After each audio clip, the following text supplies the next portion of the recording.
Pinaninindigan ng isang OFW na minolestya siya ng ambassador to Kuwait na si Shulan Primavera. Dati nang itinanggi ni Primavera ang akusasyon. May news to go si Alejandra Aguinaldo.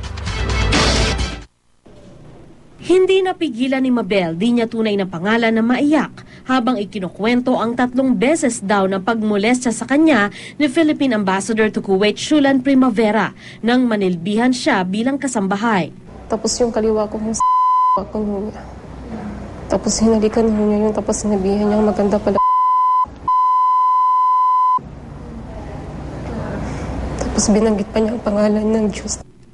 Kahit ilang beses nagpaalam na bumalik sa Pilipinas, ay hindi raw siya agad pinayagan. Posible raw na natunugan ng amo niya ang plano niyang magsumbong. Ang takot sa amo noon, napalitan ng galit ngayon. Parang nakakadiri kasi parang nandidiri, parang nalilito na ako sa sarili ko gano'n na parang tinato niya ako ng gano'n. Gusto ko lang ipaglaban kung anong tama. Yung ano ko po bilang babae. Kasi ang baba ng tingin niya sa akin. Sa edad na 28, nagpunta raw sa Kuwait ang dalagang si Mabel para makatulong sa mga magulang. Tumakas siya sa naunang amo dahil sa umunoy masamang pagtrato at naging kasambahay ni Primavera kahit mas mababa umano sa nararapat ang sahod. Sa ngayon, nasa pangangalaga siya ng Oples Center at sumasailalim sa counseling. Ilang ulit nang itinanggi ni Primavera ang akusasyon ng dating kasambahay, pero handa raw itong panindigan ni Mabel. Para ho sa kanya.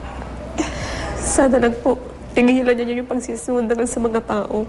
Gusto ko lang humingi siya ng tawad sa ginawa niya. Muling sinikap ng GMA News na kunin ang panig ni Primavera, pero hindi raw muna siya magbibigay ng pahayag. Alinsunod na rin sa payo ng kanyang abogado. Ang DFA naman, nangakong bubuo agad ng fact-finding team, oras na aprobahan ni Pangulong Aquino ang pagsasagawa ng formal na investigasyon laban kay Primavera. He will be investigated on the allegations presented by